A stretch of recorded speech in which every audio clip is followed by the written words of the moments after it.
that brings us to our third match of the day now. It's SilverName taking on Thijs.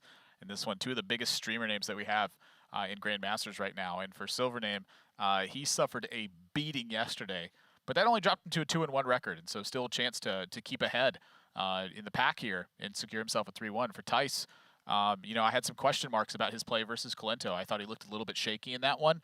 And I think against SilverName here, this is a win that Thijs needs to have if he's going to keep himself in standings for Grandmasters right now, because it's been tough.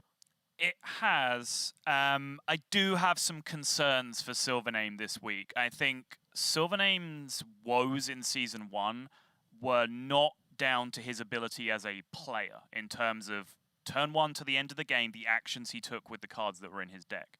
His problems started way before that in terms of the decks that he was submitting. I think he was playing bad decks, and he was playing them very well. The problem I have this week is I think he's gone back to submitting some bad decks again. Which, Murloc Paladin, nope, not a fan. Aggro Warrior, no, not sure where that one's coming from. And then on top of that, SilverName has then chosen to protect his Paladin going into this series as well, which I believe he did in the previous series as well. I'm personally just not sure where his head is at with this lineup construction coming into week 2. Well, I mean, look, Paladin's not a bad, Murloc Paladin's not a bad deck, but it's not a deck that gives you agency. And with what you just said to me, it sounds like SilverName's playing the game pretty well. Why limit your agency by picking a deck that is trying to take that away from both players and limit it to the success versus failure rate of your Murloc Paladin? Right, yeah. Once SilverName's actually in game, I think his play has actually been very impressive. You know, it's our commentary of him last season was kind of colored by this fact that he was losing a lot and bringing what we was considering to be quite weak decks. But when we actually started breaking down the way he was playing them, we were like, oh, he's actually doing some really intelligent things here.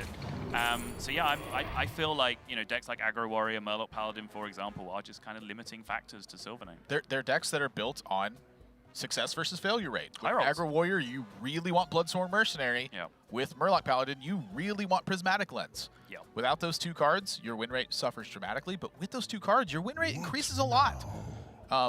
Warrior has some potential to shut that down, though.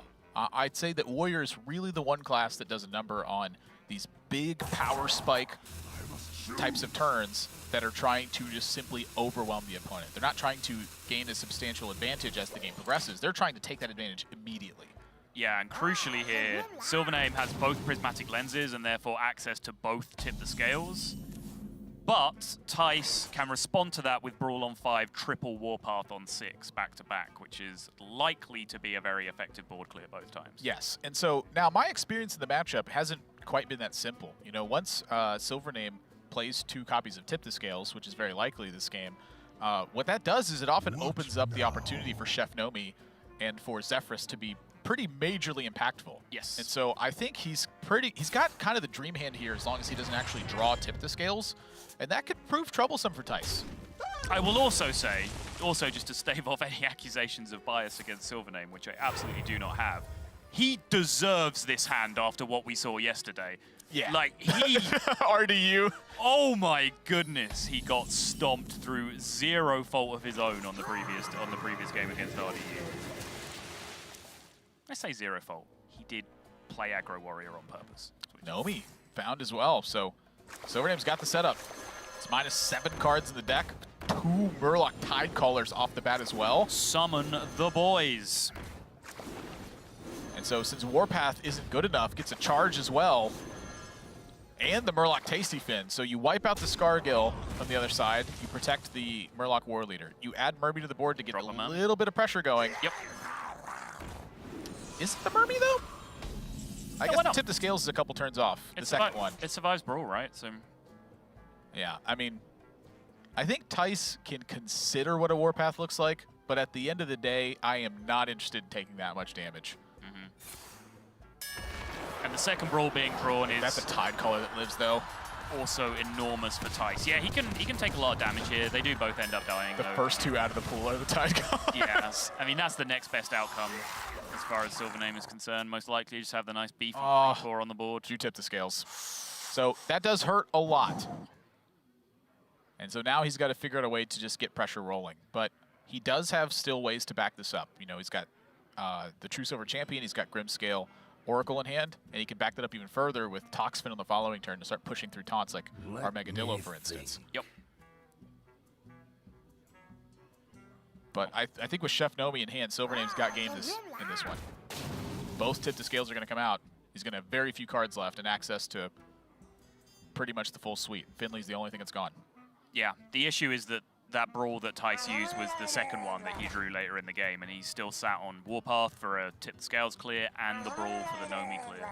So it's going to come down to like the little intersections, like how Thijs is able to deal with this board right now, which isn't responsible for either of those, and also just how big that tip the scales ends up being in terms of remaining Murlocs in SilverName's deck, because he could get to the point by the time he's able to cast it that it just doesn't really do anything with the remaining cards left in his deck.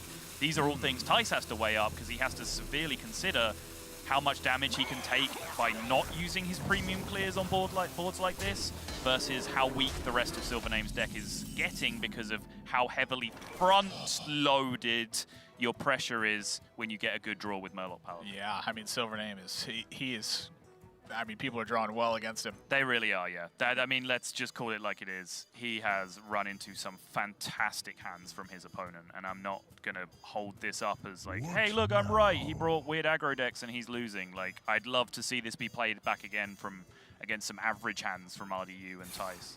I suspect the result would still be similar, but we're really not learning anything from how good SilverName's opponent's hands are.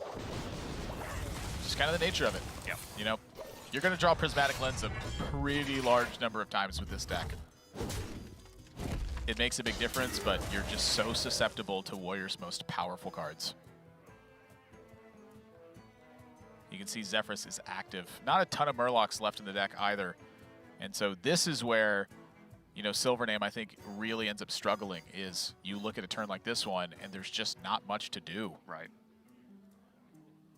You know, if he had something impactful on this turn, something to do on the next turn, that's a different story. He was relying on that Prismatic Lens to fetch the second tip to scales.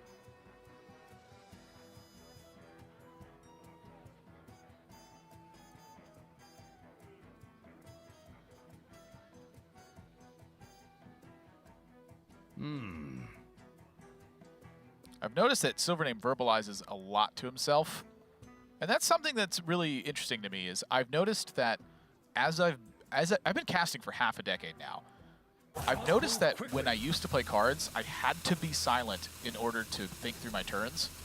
But now that I've cast so much, when I'm silent, I often have no idea what I'm doing. I just let my instinct take over, and it works a lot. I think my instinct is pretty strong, but when I'm verbalizing the turns, it is so much clearer what I should be doing to myself. That is actually really interesting. Hearthstone's the one game you can get better at by actually not playing it and by watching it instead. That's what the whole deck's full of, though. I know! It's just an abysmal matchup, but does too. it have to be the perfect card for the perfect board each turn exactly? That's the problem, is it's from the right side, right? Right, yeah. If it was in the middle of the hand, yeah, you'd be you're like, just like, all right, fine. But it's got Dynamatic, too. But it's just highlighting the problem every turn, and it's, you know, you do have to have some sympathy for the situation. Sympathy? What? I'm not going to have sympathy for anybody getting beat down. I think it's fun. Okay, well, fair enough. Now, whether or not it's the kind of fun I always want to have, that's another story. I don't always want to see people get beat down by top decks.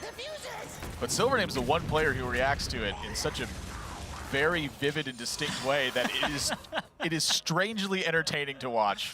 And I think yesterday him sticking around in the game with RDU for so long. That was great. He was also, you know, strangely entertained by what was happening. Yes, I will give you that. That was fantastic.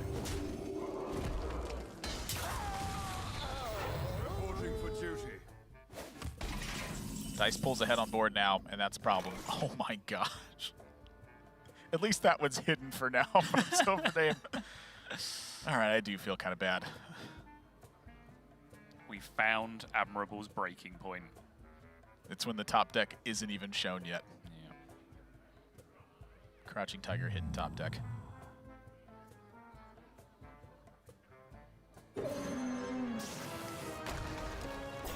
By the way, there's a freaking rusty recycler in this hand as well. Oh, jeez. It's being responsible. Yeah.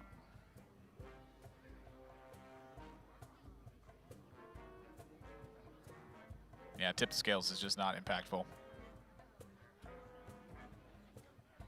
You got to get to the Nomi, though. It's like an amalgam, a tasty fin, a tox fin. Some stuff, basically. Toxfin is such a good card, but it's like the one card in this deck I keep wanting to replace. Really? Yeah. Interesting. I'm almost Just want a chunkier Murloc.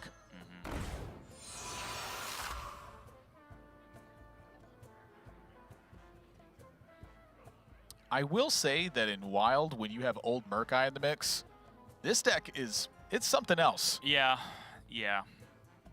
Murkai definitely changes a lot of equations.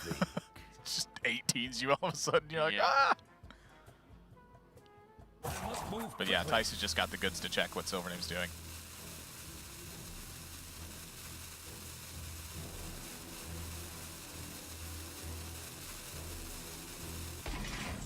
The swing would account for Warpath. That's exactly what SilverName's thinking about, but I think his conclusion he's drawn is, I'm not beating that card. Yeah, right. The swing would mean that, like, you have that swing made, and then next turn you can potentially swing a True Silver Champion again into something else if you're going to spend mana on doing that, but it seems unlikely that you would do that anyway, considering that you're about to empty your deck and have Chef Nomi in your hand, so I think you can hold it, just True Silver it afterwards if he needs to. I guess there's something to be said about the idea of it trading into the War Leader as well. So like if you swing and it trades into the War Leader, Thijs doesn't get an activation of the Arvegadillo. Okay, yeah, it does make a difference, I guess.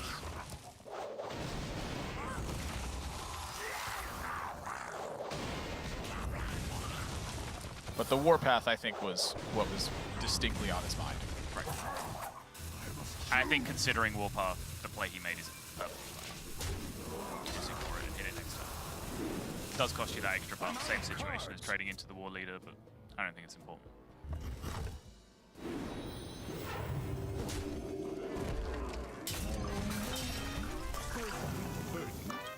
He's going no brawl. I got both Warpaths. Boom! Yeah. The thing about it too is that honestly, not attacking so that Warpath was the play Thijs favored would have been a way to maybe bait a Warpath so that you had to force your opponent to have a second brawl instead of like a Warpath Plague of Wrath in this spot as well. Sure. So he actually even had insight into not swinging and perhaps, you know, putting Thijs in a position where he felt like it was necessary to clear that damage out. Yeah, He really does play super smart. It's just some of the decks he brings are just, they're not getting the job done. Yeah. This is a Tyrion and a Gorehau, yep. We know this one. It is known. It is known.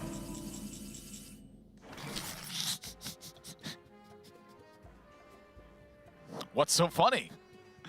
I mean, I expected that to be an Omega Devastator on the right side of the hand. Yeah, I don't know why I didn't, to be perfectly honest.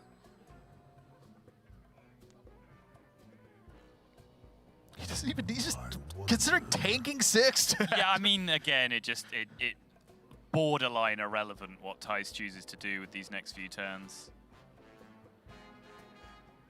He just needs to not die to 15 Ashbringer damage plus a Leroy. Like, that's basically all he has to achieve this game. This looks ridiculous, this Frontier Cycler. Zilliax it up, why not?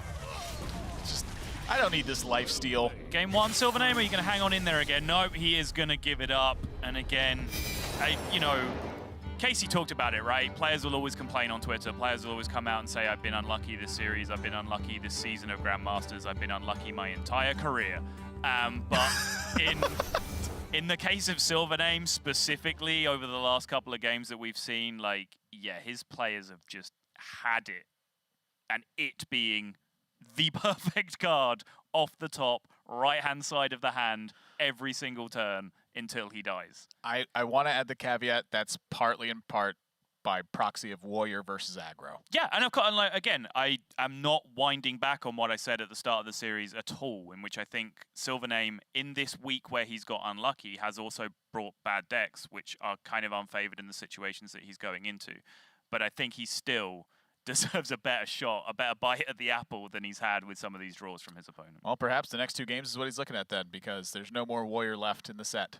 here for Thijs. And so we got to go to a break. And when we come back, we're jumping into game number 2 of SilverName versus Thijs. Warrior out of the mix. And so we're going to see if SilverName's aggressive lineup can now perhaps get the job done. Stay tuned.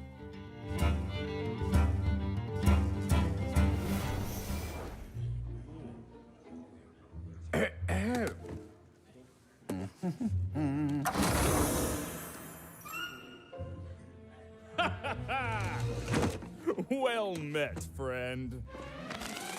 Ooh. Let's get this over with.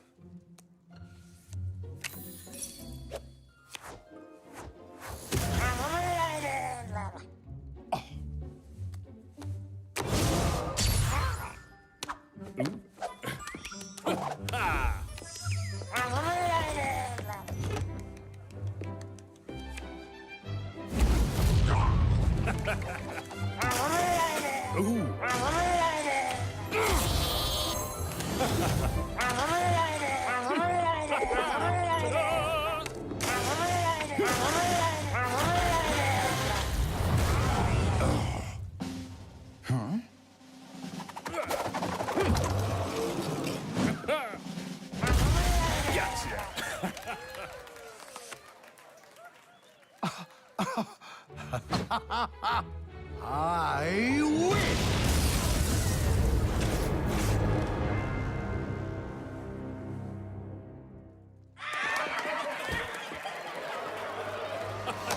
Oh, what an amazing game! Oh, well played!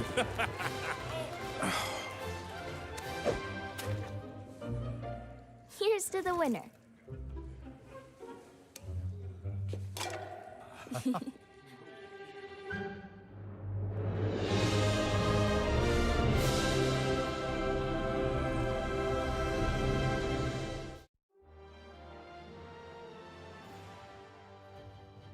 My name is Alexander Malsh. You might know me as Colento. My username Colento is kind of random. I just took it from the MMORPG I was playing. It was the name of one of my characters. My favorite moment in Hearthstone is probably when I won the Game House Cup. It was one of my first tournaments I won, and it probably was the first LAN I won, so it felt very special. So as for Grandmasters in general, I really like to play against people I know personally and I met before. I have respect for them. I think competing will be fun. Being in Grandmasters is a big honor. It's just a proof that I'm a part of best players in Hearthstone. It's not like I need it so much, I just know it myself, but it still feels kind of nice. I'll just perform well at Grandmaster League. I'll try to keep streaming, and I just want to spend the rest of my time having as much fun as I'm having doing my hobby.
Supreme Sunday here on the Hearthstone Grandmasters for the European region. I'm Nathan, that's Admirable Zamora.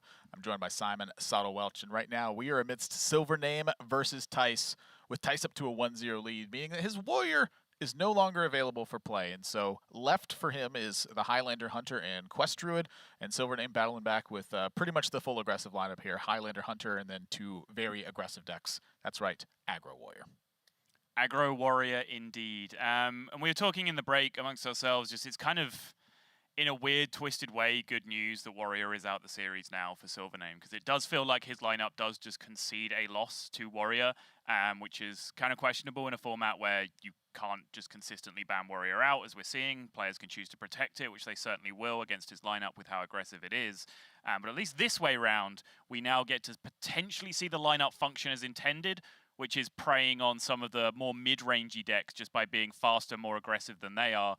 So maybe this is his strategy coming to fruition, where it's like, you know, whatever. Like, Warrior is Warrior, I'll let it happen, but then I'm just going to beat up on the other decks that they bring. Yeah, I think that's a good way to look at it. And something I want to look at, though, is the protect and ban as we get into game number 2. You know, SilverName has been choosing to protect the Paladin deck, and I believe it's his Rogue deck. It's been banned twice now as a result of that. I want to see him protect that Rogue. If you're going to bring a lineup like this, the Rogue's the best one. Hard agree. Deals the most damage. End of story. Life is so simple in Admirable World. I wish I lived there. No, you don't. Yeah, fair enough. Yeah. It's tough being this handsome and smart. Yeah, I agree.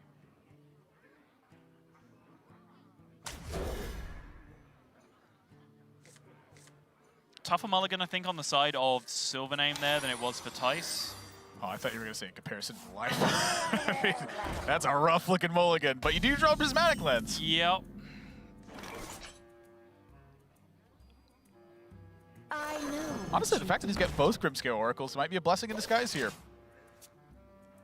I think that was the question for SilverName, is like how much of a curve he wanted to keep himself versus how hard he wanted to go in for that Prismatic Lens. I so want to kill this. Admirable is wincing that the Secret Keeper gets to live a turn here.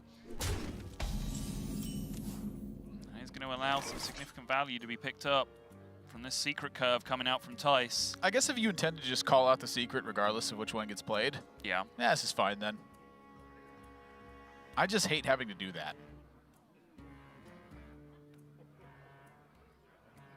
I think because he has Prismatic Lens in hand, that second Grimscale Oracle actually has huge value with the board of Murlocs that he's going to have after the fact as well. That's a true story. Literally just set up lethal on turn 6 or whenever it is after the tip comes down. Thijs, meanwhile, operating on the pressure plate into masked contender curve. Maybe Thijs doesn't value trade. That would be psychotic. Okay. Yeah. Well, maybe. Well, I was thinking exactly Cold Light Seer, but I think the Grimscale Oracle is probably still more threatening in that example. Thijs I would have liked the coin. I was digging it. deciding whether he wanted a Murloc Raider that turn. Said no in the end. Perhaps gave a little bit of information away by mousing over the coin there towards the end of his turn, suggesting that maybe it was a 1-mana Murloc that he was given from the Fishflinger. There's very few natural 1-mana cards in his deck, if any, that he would have considered playing at the end of his turn there. SilverName thinking exactly about Snipe when he plays his Toxfin first. Rewarded. Rewarded for your excellent play. Yes. Punished for your opponent having a secret in play. Now he gets the Snipe to go along with his pressure plate. Yeah, and SilverName going to have to think about Snake Trap, Explosive Trap, Freezing Trap first and foremost. And then Pressure Plate will be on his mind afterwards, because the one that's set right now is looking like Rat Trap or Pressure Plate. Yep. The first one that's set, that is. Thijs still considering the Murloc Raider. I still like it.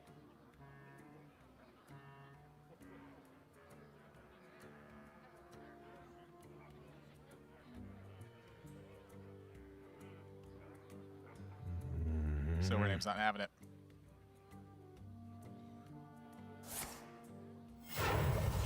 Yeah, this time the weird stop and pause was kind of more essential because he needed to wait for the information of what came off the Mask Contender, because that impacts whether you want to coin a 1-drop onto the board. He does end up doing it in the end, so the concealed information isn't being given away.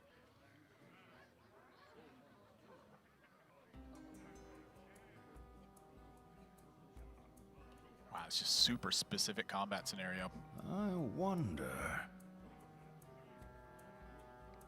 Every secret changes everything. Yep, snakes, freezing, explosive, snipe, all massive impacts. You're pretty happy if it's explosive trap, because it just gets it out of the way.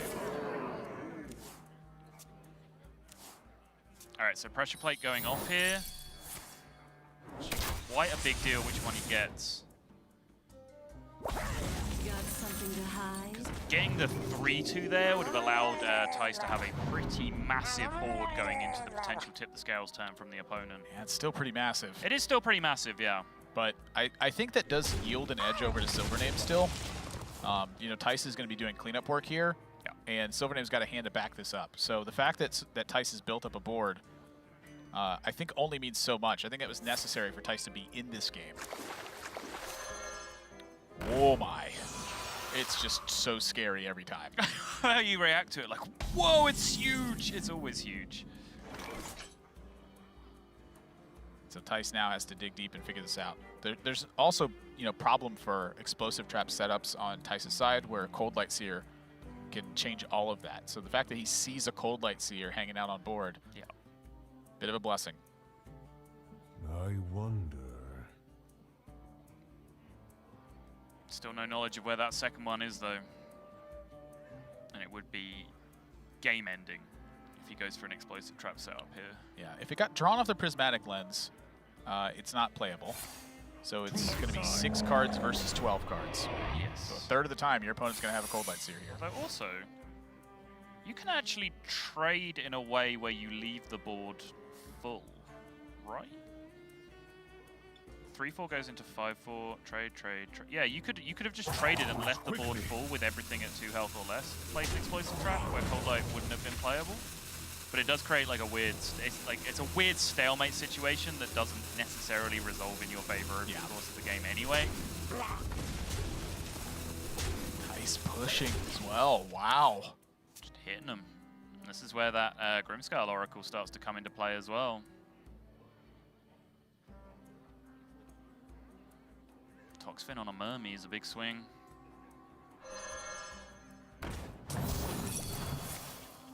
So not only does that activate the snipe, but it makes a huge mess out of that Misha tool. Actually might be a helpful snipe to SilverName too. Yeah, no, you're not wrong. Allows him to load up a lot more pressure this turn. So he's full trading this turn? That's the intent? Whoa, yeah, I was going to say, why this Tide Caller being played Uh-oh. does surprise me a little. It does seem to indicate full trade. It's either a full trade or it's a mistake. I think both of those sound like mistakes to me. Move quickly.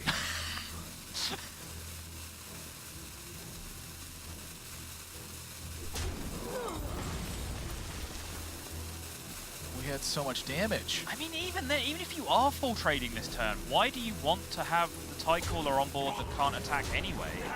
Well, it'd be specifically playing for a top deck Cold Light Seer. Right, exactly. Like, that's the only outcome where you then get to attack with that Tide Caller. Whereas if you full trade and hold those back in your hand, you can attack next turn, activate the explosive trap, and then play them, and then you get to attack with them afterwards. So I guess the thinking here for SilverName is that Thijs showed aggression, and so he's like, well, I'm not really weak to that, so I guess I'll pressure against that. What's the best way to do that? Set up for Cold Light Seer being massively powerful against what is, you know, very obviously an explosive trap in play. Okay. Sure, I buy it. I mean, if he doesn't draw a Cold Light here, I don't think he's attacking. Oh, of course he is. Like, I'd be shocked if he attacks here.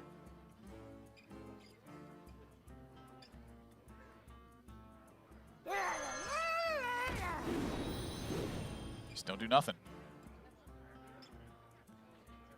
Does that mean you do something? What did you say? I said you don't do nothing. Okay, so... That means you do something. Yeah, well, so let me correct that. You never don't do nothing. There we go. Wait, does that mean you always do something? Dang it! But this is like where my head was at. Like, this turn, if he hadn't have played the Tide Caller and the Grimscale, I guess the Grimscale was necessary for trading things, so whatever, you sacrifice that for the ether. So this turn, if he hadn't have played the Tide Caller, he could have just attacked into the explosive trap. He still has a 4-1. He plays his Tide Caller. He plays more Murlocs. And he just has a board again, but he's attacking and representing pressure. I think that line is superior. However, I see the point. So for Thijs, though, what this does is it draws up a clear game plan for him. Don't put anything in play. Don't let my opponent activate this Murloc Tasty Fin. Keep pressing the hero power button. Use Hunter's Pack. Try to find damage so that you can burst SilverName out of the game with that kill command and the Dino Thing brand. And when you're talking about bursting people out of the game, the first time I see Desert Spear off a Hunter's Pack, not exactly what I'm looking for. However, It's not the first time. it's It happened yesterday, and I said, it's happened now, don't forget that, don't make that mistake again. You went, don't worry, I won't. And then immediately did it. well, I didn't mention that it only gives 3 weapons, so Okay. I did somewhat remember it. All right, fair enough. You just got to keep poking away with Murloc. Oh! Oh, yeah. Oh, that's the juice. Thijs is done. That is the absolute one off the top. Yeah, facial expression from Thijs adequate for situation. Takes some damage.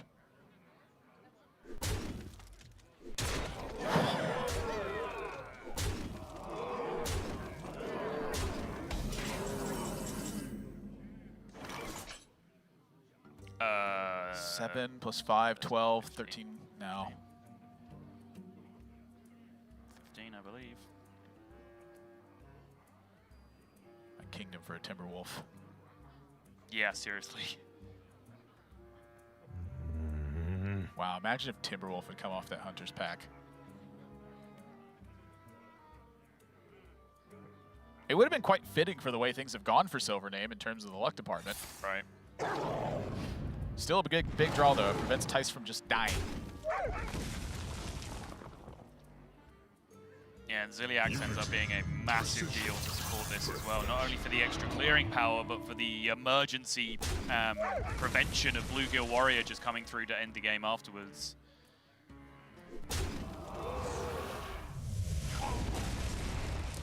Backwards quickly.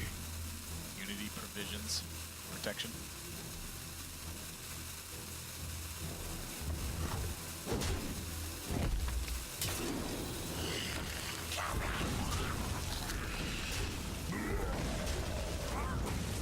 As much as you really don't want to kill that. Yeah. Like, SilverName could just kill it himself on the following turn anyway, and you lose your Ziliax for it. He needs to draw True Silver, and that activates the Zephyrus at this point. But now Thijs is going to move up to 9. Yikes. So a True Silver draw was actually just lethal this turn. I believe Because so. he would have just gone Zephyrus Fireball if he drew True I Silver. wonder. Just going to double check that real quick.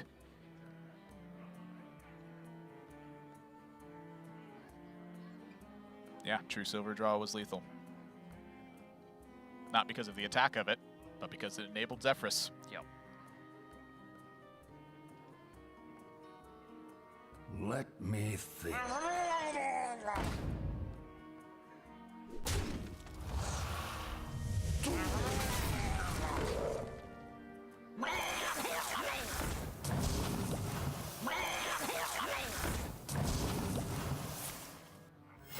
Reporting for duty.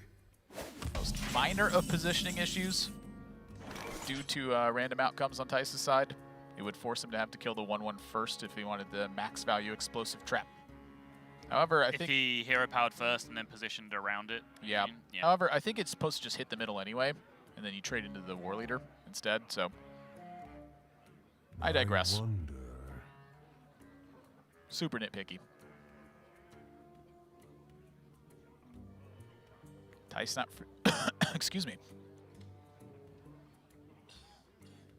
It does look like it's going to have to be an explosive shot turn because there's no other way you can really prevent huge amounts of damage coming through. But Thijs will understand the situation. He'll understand that it's getting down to the point where SilverName is, you know, they favor it to have an active Zephyrus in his hand. So if he can stay at 9, that is out of range of like Zephyrus into same turn lethal outs, which he was in on the previous turn with the Fireball out. Yeah, and he's got to keep chipping away too. It's so important he keeps chipping away because he has to get to Brand kill command ASAP. Yes.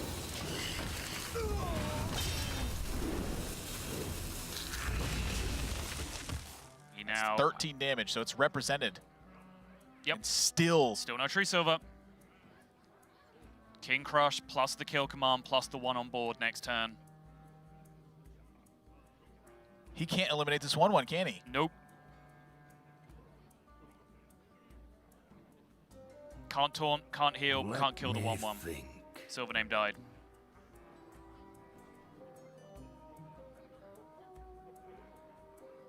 Not even a Bluegill Warrior left in the deck he could draw to run into it.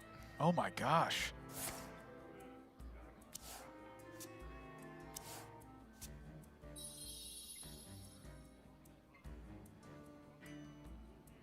That's insane. That little 1/1. That's the champion of this game. The little hound that could. Must move quickly. Look at those cheeks flapping that snowy wind. Is not a sentence I thought I'd be hearing today, but here we are. Good boy! Yeah, good boy indeed. Crush 'em. You'll find me wherever the action is. 8 plus 5 plus 1, where I'm from, adds up to 14. Ah, same. I mean, Nice. based on your maths earlier, I wasn't sure, so I'm Well, glad for the clarity. We talked about that. The math was fine. The English was wrong. Okay. Thijs picking up his second win here, and I think an important win. He looked much better in this set versus SilverName in terms of his technical play than I think he did versus Colento. And that's what I expect from Thijs, because just over the course of me watching Thijs for many years, I can remember a lot of the blunders that have been made. And that's just true of almost any way you slice it. It's hard to remember the extreme technical play that players exhibit when you've just seen them do that over and over again.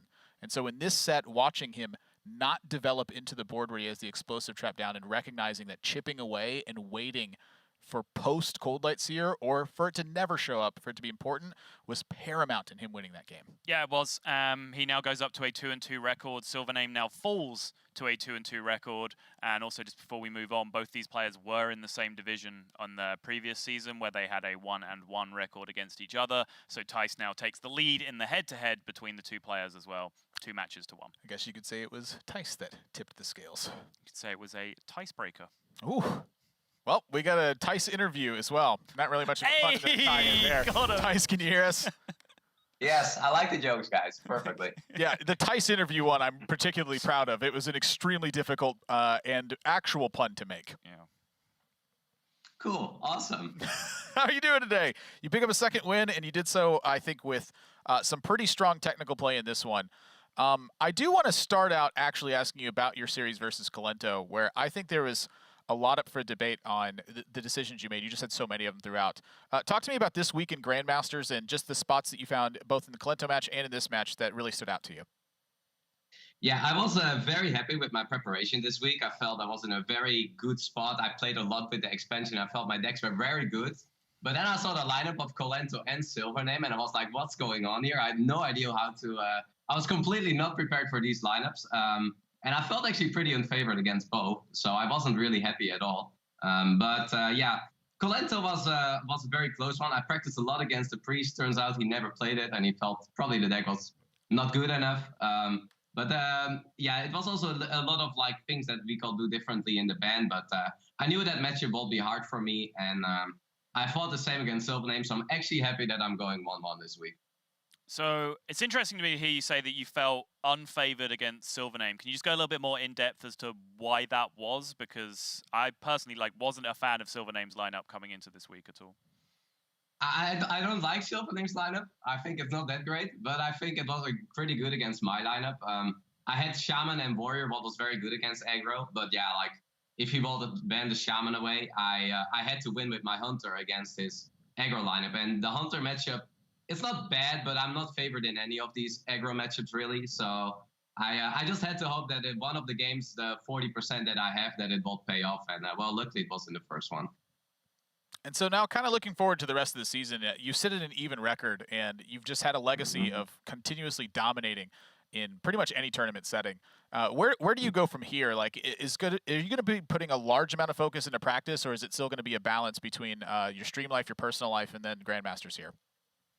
It will still be a balance, but I feel the combination is so much better now that this format is so oriented to ladder. Like it's really close to the ladder experience. So I feel that helps me a lot just in preparations already. And I do my best. I spend 2 evenings every week on the Tuesday and the Wednesday to prepare for this. Then I spend the next days on playing these decks a lot on stream. And yeah, I just enjoy competition so much. So I really am very motivated to do well this season. So I just want to ask you before you go, because it's the burning question on my mind this week. You said you practiced a lot against Kalento's Priest, so presumably you ran the Warrior matchup against it. Who, in your opinion, is favored in that matchup between the Warrior and the Priest? I think the Warrior can win it if they have Boom online, but you need to really play it well as the Warrior. Like, you need to never hit the face. You have to never have a minion yourself on the board, so they don't abuse it with healing your minion. So it's... I played the matchup a bit. It's the Priest can high roll it though if they have a very good openings hand. But yeah, I was actually happy that one wasn't on stream because that matchup is pretty tortured to like play.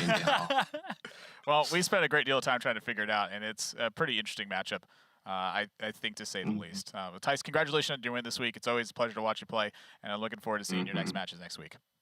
Yeah, thank you. It's interesting to hear him talk about that Priest deck. It's very different than Combo Priest. If you want to check out the decks, you can always go to playhearthstone.com/esports to see what we're talking about. It's specifically Kalento's Priest deck this week. It is a sight to behold. It's got Activate the Obelisk. It's got like no cheap minions in it except for Spirit of the Dead. It is a wacky thing, and it took us a number of hours to figure out game plans where we're like, oh, okay, that's good. That works. So